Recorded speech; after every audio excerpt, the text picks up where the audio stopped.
Today, we are diving into a really fascinating linguistic puzzle. It comes from a 19th century text that claims to be an ancient record. And at the heart of it is this mysterious script its authors called Reformed Egyptian. Now, that's a term you just won't find in any standard history books. So, what on earth could it actually mean? All right, so here's our game plan. First, we'll take a look at this pretty unlikely sounding script. Then we're going to try to decode what reformed even means in this context. After that, we'll go on an archaeological hunt for evidence in ancient Judah, explore why anyone would choose such a tricky script, and finally, we'll see if this whole practice has any parallels in other ancient texts. So our whole investigation really kicks off with this central claim, found in a book published way back in 1830 called the Book of Mormon. In the text, one of the narrators makes this very specific statement. He says the record was written using characters that his people specifically called Reformed Egyptian. And boom, that is the million-dollar question, right? If you go digging through books on linguistics or Egyptology, you are not going to find a language or a script with that formal name. So what was the author actually talking about? To figure this out, we've got to break down our key term. What does it actually mean for a script to be reformed? Well, funny enough, the text itself gives us a pretty big clue. It uses the word reformed as a description, an adjective. The full line actually says the characters were handed down and altered by us. So Reformed Egyptian probably isn't a proper name, but more of a description of an Egyptian script that's been modified over time. And this is absolutely crucial to understand. Scripts are almost always changing. I mean, Egyptian is the perfect example. What started as those beautiful, complex hieroglyphs you see on monuments was eventually simplified into a cursive script called hieratic for priests and scribes. Then, for everyday stuff like receipts and letters, it was simplified even more into a script called demotic. So the whole idea of an altered or reformed Egyptian script isn't strange at all. It's pretty much what happened throughout its entire history. Okay, so the story in the Book of Mormon kicks off with a family leaving Jerusalem around the late 7th century BC. That means if we're going to find any real-world parallels, that is exactly the time and the place we need to be looking. And this is where it gets wild. When archaeologists started digging, they found something that fits this picture perfectly.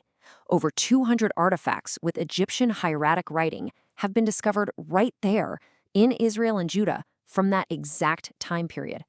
This tells us that Egyptian writing wasn't some strange foreign thing in that area. No, people were actively using it. And check this out. This little piece of broken pottery from a site called Tel Arad is just a fantastic, tangible example. It's basically an ancient warehouse receipt. The main text is written in Hebrew, but if you look closer, you can see the numbers and measurements are written using Egyptian hieratic signs, just mixed right in. This isn't a theory, it's physical proof that scribes were blending these two systems. And this leads to a critical finding. The scribes in Judah weren't just copying what was trendy in Egypt. While Egypt itself was moving on to the newer demotic script, scribes in Judah were sticking with an older form of hieratic and adapting it for their own needs. They created what some scholars now call a unique Judahite variety, an independent, modified, you could even say reformed version of the script. But that just raises another big question, right? If Hebrew was their native language, why on earth would they bother with a modified Egyptian script? Well, the text itself gives a surprisingly practical answer. The narrator explains that the choice was all about saving space. They were writing on metal plates, which is a medium with, very limited real estate.